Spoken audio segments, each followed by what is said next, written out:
Hi, I'm Sandy Schreck, and we are headed to the Minneapolis Institute of Art for Art in Bloom.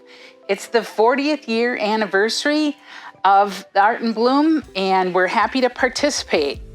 So this year it's going to be starting tomorrow, April 25th, and going through Sunday the 28th. So make sure you get down there and see all the artwork. Now we just want to show you some of the behind the scenes look on the design that we're going to be creating. All of the commercial artists are going to be interpreting this artwork, which is A Delicate Balance by Christi Belcourt. And our inspiration as we look at this artwork, it kind of creates that nature's palette. And so we're going to be creating a vegetative style design that evokes the sensation of wandering through a beautiful garden. Using the Matisse style that is similar to the painting, we've chosen to add some round orbs into this design. So that'll add a reflective element and kind of that repetitive round style that she used in creating that painting. We're going to be in Gallery 300, which are the windows that overlook downtown Minneapolis. So we have kind of a weird space, and it's 10 feet long and 2 feet wide by 3.5 feet tall max. It's going to be right across from Frank Lloyd Wright, so that kind of gives us that architectural influence too. So the mechanic behind that I'm going to start with actually is boot trays. So I'm going to use the boot trays to assure that we don't end up with any water that leaks out as we're going through. And so I'm going to be using the Midnight Foam. And here I've created a base that's kind of a sculptural landscape that will go along with my floral elements. Some of the pieces that I cut off, you can crush them up and create kind of a rock structure. And so that nothing goes to waste, and I'm able to kind of use that as a textural design influence in my design. You always have to think about having them be longer lasting blooms and unique blooms.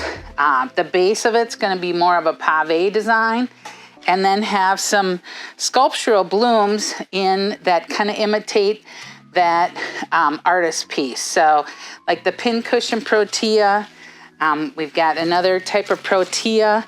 We're going to be using some Lenbush grown material in the snaps and also the alstroemeria, as well as the pomponi gerbs in the burgundy.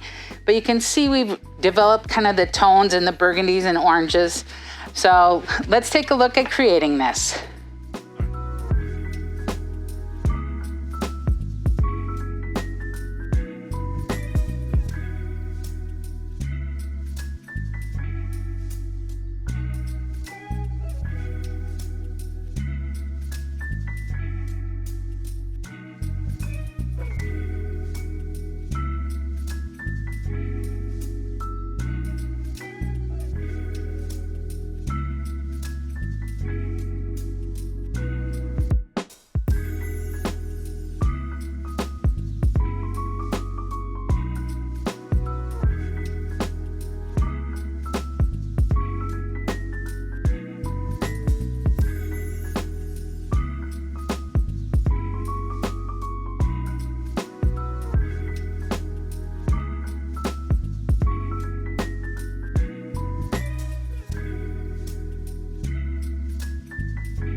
So now you've seen some of the inspiration behind the magic of creating these designs for Art in Bloom. So imagine this now 3 times as long. And so we hope that you'll join us down at the Minneapolis Institute of Art as we support the floral industry. I'm Sandy Schreck for LBR Educates.